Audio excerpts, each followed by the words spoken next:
Pour compléter cette explication sur les pictos utilisés dans l'application, voilà des tableaux vous récapitulant les pictos d'alerte qui sont utilisés sur l'écran d'accueil et lors des visites.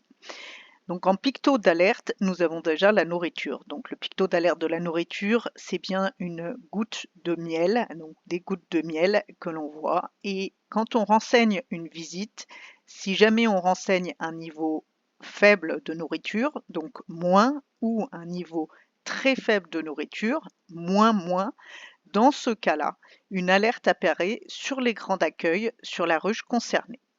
Ensuite, la volonté d'essaimer. Donc, le sigle de l'alerte, c'est bien VE. Et quand on renseigne sur une visite, si on renseigne une volonté d'essaimer assez forte, donc plus, là, l'alerte apparaît et l'alerte dit il faut s'en occuper. Si jamais on renseigne une volonté d'essaimer très forte, donc plus, alors à ce moment-là, l'alerte apparaîtra sur votre écran d'accueil avec un rond rouge, rappelez-vous, donc pour dire c'est urgent. Même chose, en fonction de ce que vous allez rentrer comme données au niveau du contrôle de varroa, l'application va calculer automatiquement si vous êtes en alerte orange de varroa, donc il faut vous occuper du traitement, ou si vous êtes en alerte rouge et que donc là, ça devient urgent de s'en occuper.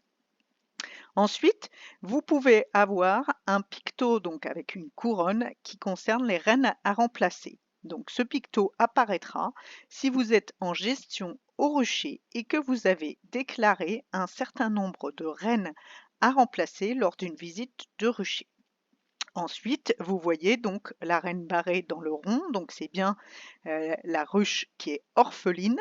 Et donc là, bien évidemment, quand vous déclarez une ruche orpheline lors d'une visite, vous avez une alerte qui apparaît tout de suite sur l'écran d'accueil au niveau de votre rucher. Ensuite, autre alerte qui peut apparaître, c'est un problème de ponte. Donc vous avez une alerte si jamais à la rubrique ponte dans une visite, vous avez répondu non, et là l'alerte apparaîtra aussi sur l'écran d'accueil de votre téléphone. Même chose pour le couvain. Vous aurez également une alerte pour le couvain si jamais dans la rubrique couvain, vous indiquez 0 en valeur. Et enfin, ruche bourdonneuse, donc ça c'est une déclaration qui se fait également lors d'une visite. Donc soit vous faites la déclaration par l'interface ou à la voix, hein, peu importe.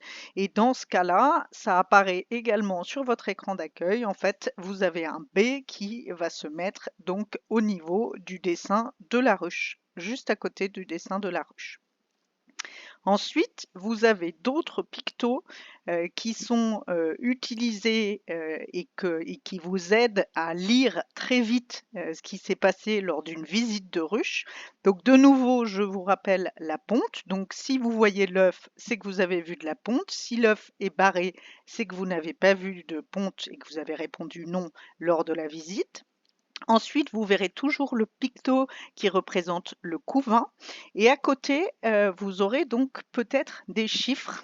Donc si vous avez des chiffres, le premier chiffre que vous trouvez, c'est le nombre de cadres de couvain que vous constatez.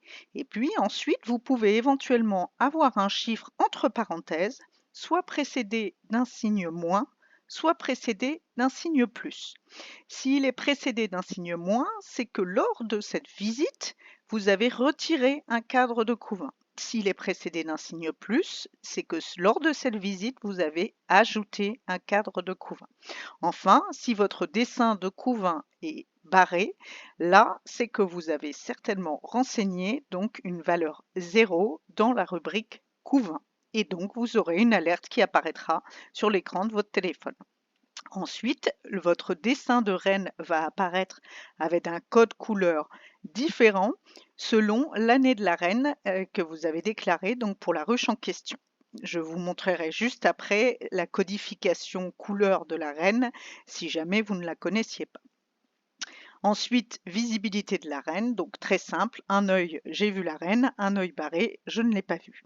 Et enfin, les pictos qui concernent l'introduction de reine. Donc vous avez un picto pour, donc à gauche on le voit, l'introduction d'une reine vierge, ensuite une J3 et à droite une J10. Enfin, si jamais à côté du dessin ponte, donc celui qui est tout en haut, ou couvain, ou nourriture, celui qu'on a vu sur alerte, donc la goutte de miel, vous avez un point d'interrogation à côté lors d'une visite, c'est tout simplement que vous n'aviez pas renseigné cette information lors de la visite précédente. Enfin, donc le marquage couleur pour les rennes, je vous rappelle. Donc le marquage bleu, ça concerne les rennes dont l'année finit par 0 ou 5, donc 2020 ou 2025. La reine blanche, c'est les années qui finissent par 1 et 6, donc 2021 ou 2026 par exemple. Le jaune, donc c'est 2 et 7 à la fin. Le rouge, 3 et 8. Et verte, donc c'est 4 et 9.